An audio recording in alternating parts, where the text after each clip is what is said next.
Sí, hablo. ¿Y? A ver, trato de molestarlo lo menos posible, mucho menos que antes, ¿no? Lo noto enganchado con los temas.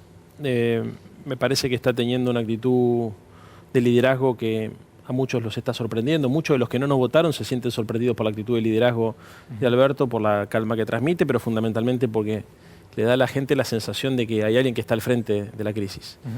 Y la verdad que en esos momentos uno lo que tiene que hacer es estar a disposición del presidente, pero joderlo lo menos posible, ¿no? Es como una única figura hoy, ¿no? Política, si uno habla de política, tiene que hablar sí o sí el presidente. Es como que el resto de las figuras, tanto de la oposición como del propio oficialismo, se han corrido, como que han desaparecido. Pero así tiene que ser en las crisis. Mira, yo te voy a poner un ejemplo histórico que lo vas a entender.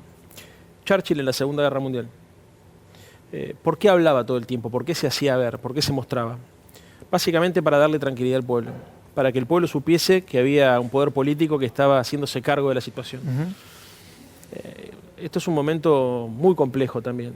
En los momentos históricos de esta naturaleza, donde las sociedades se ponen frente a verdaderas cruzadas, el liderazgo político es clave y la unificación en el comando es clave, porque lo peor que le puede pasar a la sociedad es que vea o que hay vacío de poder o que hay distintas cabezas pensando y tomando decisiones en direcciones contrarias. Acá no hay, por eso la centralidad la tiene el presidente por su propia personalidad, pero también porque es un dispositivo para preservar la salud y la integridad de la gente. ¿Cómo se la está bancando la sociedad, no? Por otro lado, al margen del presidente, la sociedad se la está bancando y mucho. Uno ve acá en Capital Federal verdaderamente que la gente cumple con lo que puede. La verdad es que no ve mucha gente en la calle, en proporción no hay nadie en la calle, es menos que un domingo.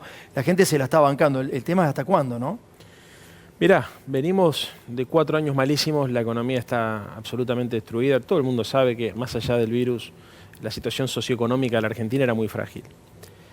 Tenés un Estado presente. Yo creo que lo peor que te puede pasar es estar mal y sentir que el Estado te abandona. Eso no está ocurriendo. Tal vez por eso la tolerancia social y la paciencia de la gente y cómo la gente acompaña. Me parece que la gente sabe que el presidente todas las noches antes de irse a dormir piensa en aquellos sectores sociales que le están pasando mal y piensa en cómo poder ayudarlos. Eso no pasa en otros países del mundo, ni siquiera pasa en otros países de la región. Entonces, me parece que el gran articulador de la democracia argentina hoy es la esperanza y la confianza en un gobierno que demostró ser sensible. El día después que esta crisis termine, ¿vos qué ves? ¿Qué Argentina ves? ¿Qué mundo ves? Me parece que, primero, algo anterior a lo que habías planteado que Sí. me parece interesante. No estamos frente a un problema de demanda por ausencia de dinero solamente.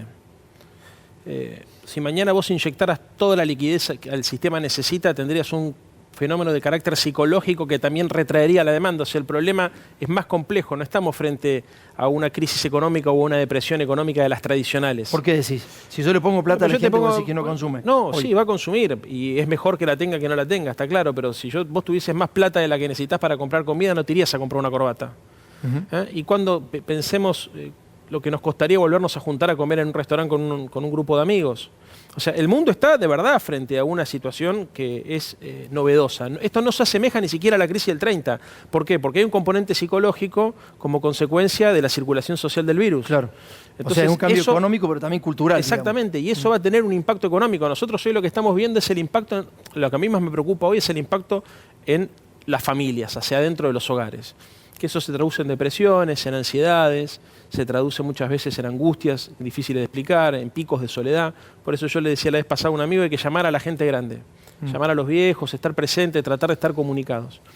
Pero eso que se expresa hacia adentro de la familia también se expresa en el conjunto del sistema social, alterando los comportamientos tradicionales. Claro. Entonces vos me preguntás, ¿y el mundo que viene?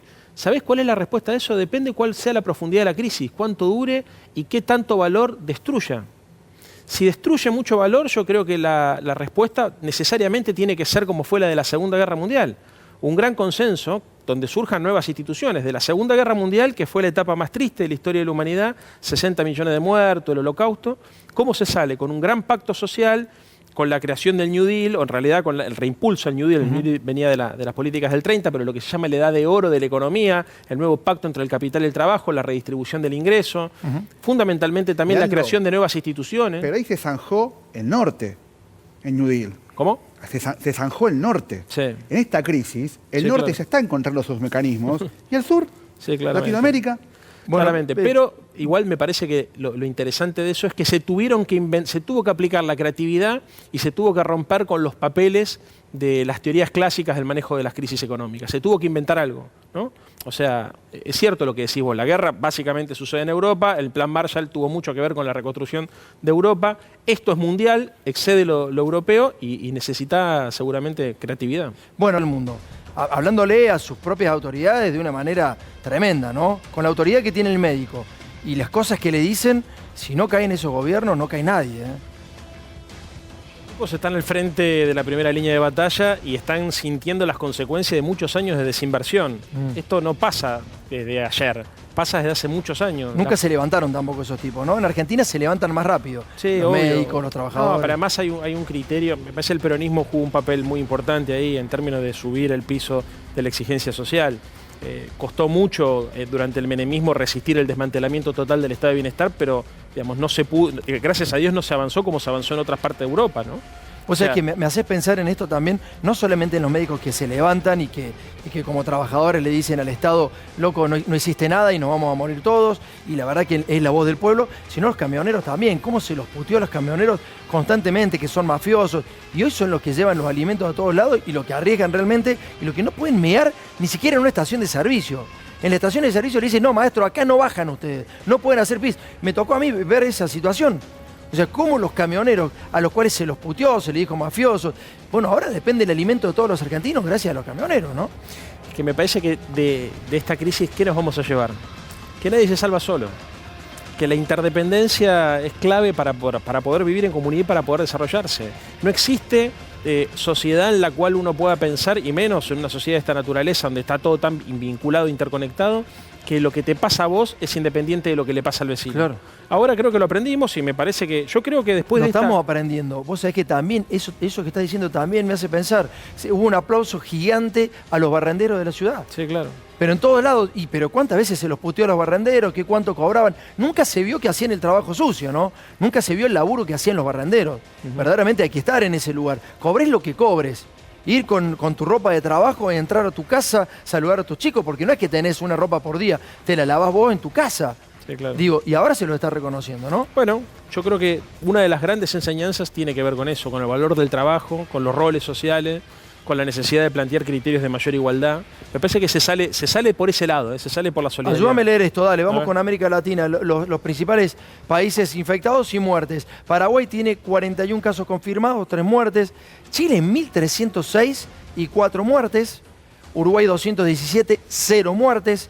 Brasil confirmados 2.915, debe ser elevadísimo, mucho más grande el número de Brasil, 77 muertes. Y acá tenemos 12 muertes con 589 confirmados, ¿no? Y en la Argentina, dentro de Argentina, ¿algo parecido de eso que viste recién? No, que obviamente siempre la duda es qué tan efectivos son los testeos, digamos, y cuáles. Claro. Los números de los fallecimientos son rigurosos, los números de los contagiados no. Claro. Bueno, entonces te decía que en Argentina 589 casos confirmados, 12 muertes, y las principales provincias, las que más están llevando bien la situación, o por lo menos con 0 muertes, Salta, Jujuy, Tucumán, San Luis, Mendoza, Neuquén, La Pampa, Tierra del Fuego, Santa Cruz, Río Negro no tienen muertos. Acá en Cava y en Buenos Aires hay 5.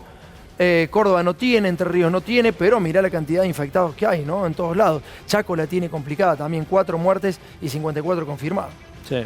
Bueno, a ver, también necesitamos una respuesta como país. La verdad es que por las experiencias históricas, bueno, en realidad las experiencias en otros países del planeta, digamos, en el fondo el virus termina llegando a todos lados. Claro. No creo que ninguna provincia en particular pueda decir acá eso no va a entrar. Y por eso el sistema de salud tiene que responder de manera articulada. Se está haciendo así. Muchísimas gracias, Leandro, por... Coronavirus. Lo que tenemos que saber para prevenir. ¿Qué cuidados debemos tomar? Lavarnos las manos con jabón regularmente. Estornudar en el pliegue del codo. No llevarnos las manos a los ojos y a la nariz. Ventilar todos los ambientes. Desinfectar los objetos que se usan con frecuencia. Hablemos de los síntomas. Si tenés fiebre con tos o con dolor de garganta o con dificultad para respirar y estuviste en algún país con circulación del virus o en contacto con algún caso confirmado, no te automediques y consulta inmediatamente al sistema de salud. Para más información, entra en www.argentina.gov.ar o llama al 0800-222-1002. Argentina Unida. Ministerio de Salud. Argentina Presidencia.